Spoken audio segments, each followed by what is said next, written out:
Guys, welcome once again you me and England's life. स्वागत है आपका एक और नई वीडियो में। और आज की वीडियो होने वाली है खास बहुत ही उन लोगों के लिए जो जल्दी ही अपना वीज़ा स्किल वर्कर वीज़ा में या तो स्विच करवाने वाले हैं अगर वो यूके में ही है, या फिर वो लोग जो जहाँ पे डायरेक्ट स्पॉन्सरशिप लेके आने वाले हैं। बिकॉज आज की इस वीडियो में मैं बात करूंगी डॉक्यूमेंट्स की, कौन से डॉक्यूमेंट्स आपको चाहिए जब आप अपना वीज़ा अप्लाई करने वाले हो या फिर स्विच करने वाले हो यहीं पे से। तो बेसिकली इसमें मैं हर तरह के सिंगल से लेके स्पाउस एंड बच्चे तक के डॉक्यूमेंट बताऊंगी और उन लोगों के भी डॉक्यूमेंट्स बताऊंगी जो ऑलरेडी विद इन यूके में है और यूके से ही अपना वीज़ा स्विच करवाना चाहते हैं स्किल वर्कर में। उनके लिए और उनके डिपेंडेंट के लिए कौन से डॉक्यूमेंट्स चाहिए। तो watch this video till the and so that you can get proper information. तो उससे पहले अगर आप मेरे चैनल पे नए हैं तो आप मुझे सब्सक्राइब कर सकते हैं for more informative video specially about UK life, UK visas. अगर आप यूके में आ चुके हैं तब भी ये चैनल आपके लिए हेल्पफुल होगा, और अगर आप आने का प्लान कर रहे हैं तब भी इस चैनल पे काफ़ी वीडियोस आपके लिए हेल्पफुल रहने वाली है। तो please subscribe guys if you are new at my channel.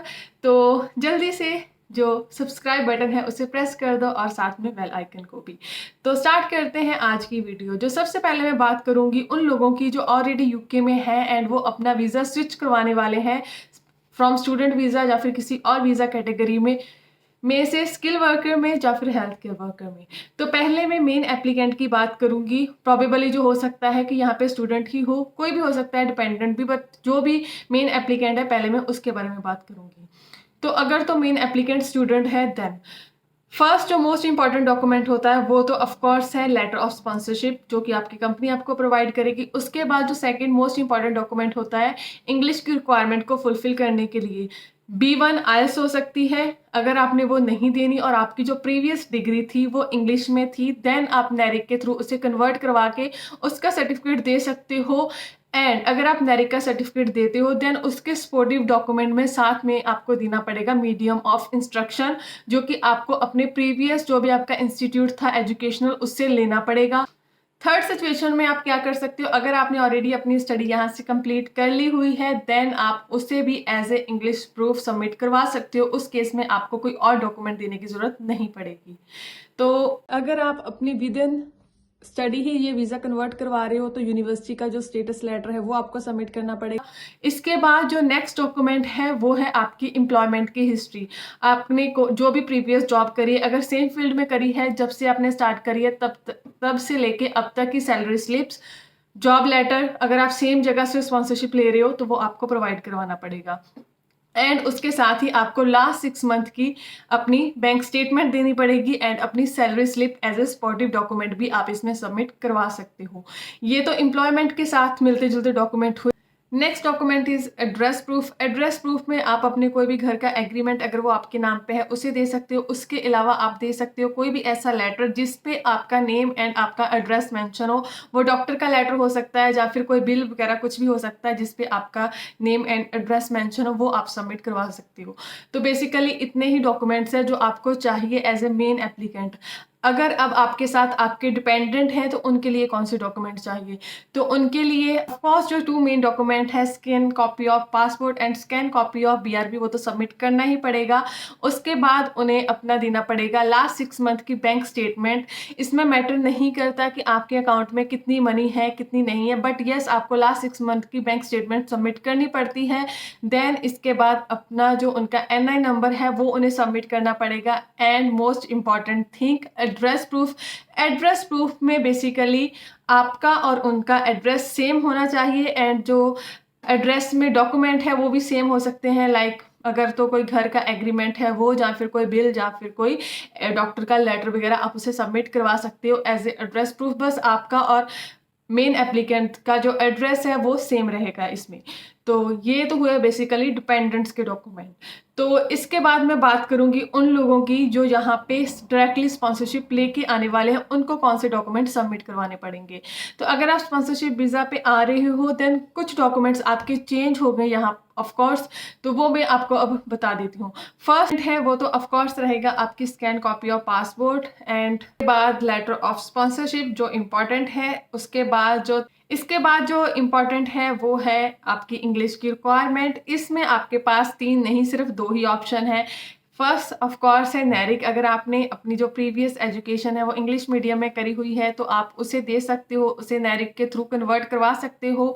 And उसका सर्टिफिकेट अगर आपको एलिजिबल मानता है, उसके सर्टिफिकेट पे अगर आपको एलिजिबल माना जाता है वीज़ा अप्लाई करने के लिए, उसे आप दे सकते हो। और सपोर्टिव डॉक्यूमेंट में आपको भी मीडियम ऑफ इंस्ट्रक्शन अपनी यूनिवर्सिटी कॉलेज जो भी है उसका देना पड़ेगा। देन इसके बाद जो सेकंड ऑप्शन है, अगर आपके पास ये नहीं है तो ऑफ कोर्स आपको IELTS B1 देना पड़ेगा जिसका स्कोर 4.5 है, नॉट लेस देन 4 किसी भी मॉड्यूल में, वो आपको IELTS सबमिट करवानी पड़ेगी।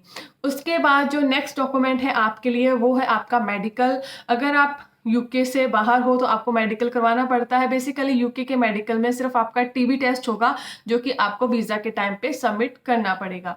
जो नेक्स्ट डॉक्यूमेंट है वो है फंड्स के डॉक्यूमेंट। फंड्स के डॉक्यूमेंट हर किसी को सबमिट नहीं करने पड़ते।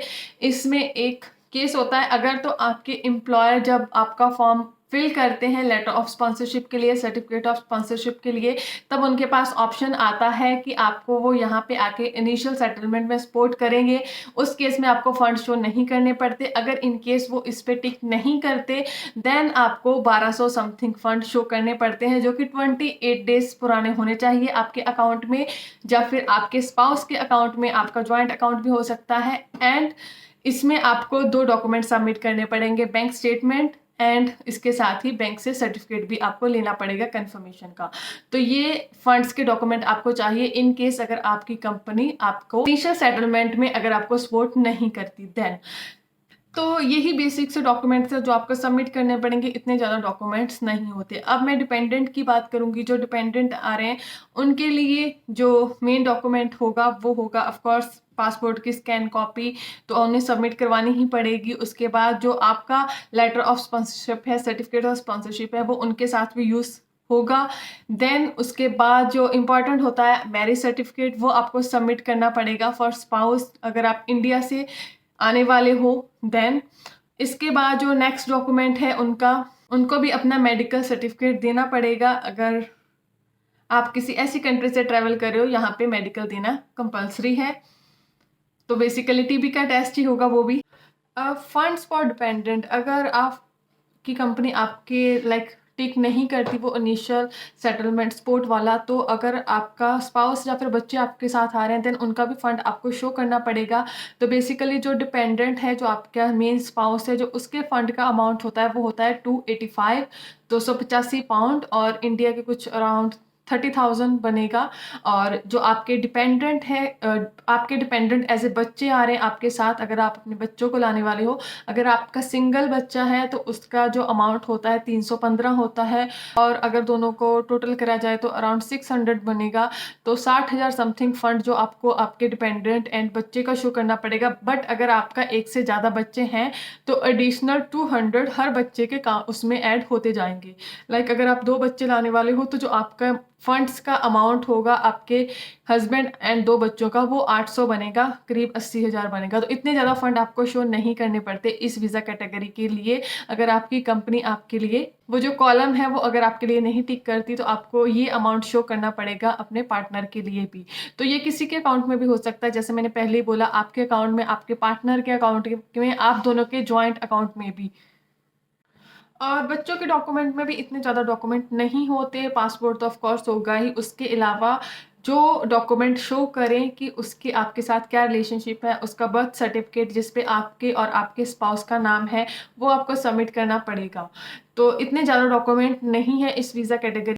काफ़ी लोगों का एक और क्वेश्चन होता है कि जो लोग ऑलरेडी यूके में आ जाते हैं एंड वो यहाँ पे शादी वगैरह करते हैं एंड वो जानना चाहते होते हैं कि क्या उनका पार्टनर उनके साथ स्किल वर्कर वीज़ा में स्विच हो सकता है। तो कुछ ऐसे वीज़ा कैटेगरीज हैं, अगर आपका पार्टनर उनमें से किसी वीज़ा कैटेगरी पे है तो वो विद इन यूके में आपके साथ आपका डिपेंडेंट वीज़ा पे स्विच नहीं हो सकता। उसमें जो फर्स्ट मोस्ट इंपॉर्टेंट होता है टूरिस्ट वीज़ा।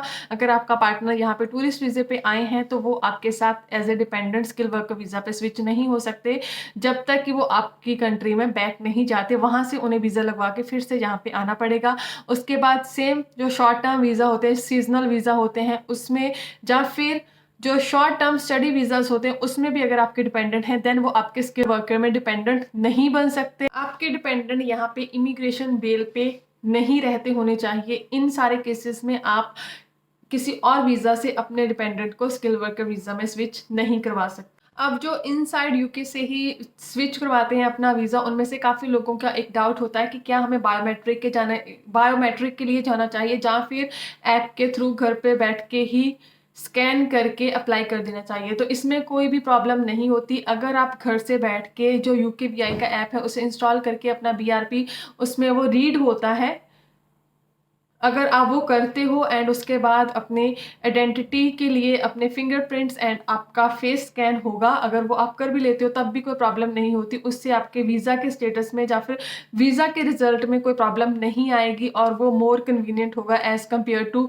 कि आप एक पर्टिकुलर डेट लो और देन उसके बाद बायोमेट्रिक सेंटर पे जाओ अपनी हॉलीडे वगैरह करके, बिकॉज जो घर पे बैठ के आप स्कैन है वो कभी भी कर सकते हैं। जैसे आप इसको कर सकते हैं, इसमें कोई प्रॉब्लम नहीं होती। तो गाइस ये तो थी वीडियो रिगार्डिंग चेकलिस्ट कि कौन से डॉक्यूमेंट्स आपको चाहिए। अब इसके अलावा मैंने एक बात जो और करनी थी, काफ़ी लोग मुझे एक कमेंट या फिर मैसेज करते हैं कि आप हमें हेल्प कर दें यहाँ पे स्पॉन्सरशिप वीज़ा लेने के लिए। तो गाइस मैं खुद यहाँ पे वीज़े पे हूँ, मैं आपको इन्फॉर्मेशन शेयर कर सकती हूँ बट मैं आपकी इस वे में हेल्प नहीं कर सकती बिकॉज काफ़ी लोग काफ़ी रेगुलर सेम ही कमेंट करते हैं।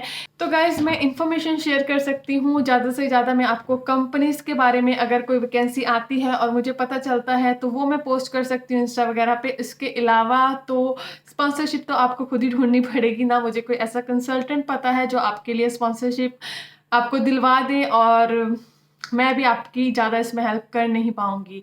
सिर्फ इन्फॉर्मेशन है वो आप मेरे चैनल से ले सकते हैं, फाइंड तो आपको खुद ही करना पड़ेगा। तो होपफुली आपके काफ़ी डाउट क्लियर हो गए होंगे। तो मिलते हैं नेक्स्ट वीडियो में। Till then keep subscribing, stay safe, bye.